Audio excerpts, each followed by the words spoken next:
Well, the worst is definitely behind for the city of Joplin, but you can still see clearly the tornado's path, and it's still a long time before things in the tornado zone return to normal. North damage boundary to south damage boundary, from there to there, Joplin city limits. It's a swatch of town nearly a mile wide and 6 miles long. I have a large destructive tornado on the southwest side of Joplin. Mile after mile, the deadly tornado ripped through Joplin, destroying everything in its path. The south side of town experienced massive destruction. Trees uprooted, homes demolished. On that May day in 2011, Mother Nature dealt out more damage than she ever has before in the southwest Missouri city. It dealt out more than damage, and it's still dealing out surprises. There's places in town where we pick up, after we start digging, raw chunks of lead ore out of the ground. Lead ore the tornado dug up, buried deep in the yards of some Joplin residents. Now it's up to Leslie Heitkamp and her team to dig it all out. And that's not an easy job. We still estimate that on top of the 180 we've already done, that there is still possibly another 400 to 600 left to do.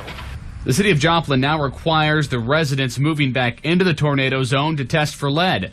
And if the tests turn up dangerous amounts of lead, the solution isn't cheap. Roughly about $12,000 per yard. And that's just kind of an off-the-cuff average. We were hearing from a lot of individuals, whose homes were destroyed, well, we have enough insurance to build a house back, but we don't have enough insurance to put a yard in as well. But the Environmental Protection Agency said they would foot the bill. So far, it's awarded $3.5 million to Joplin to get rid of the lead contamination. And there's a lot of homes that need that help. It's dirt like this that can become contaminated from lead the tornado churned up. In fact, crews have found lead ore sometimes as big as this rock in yards all up and down this street.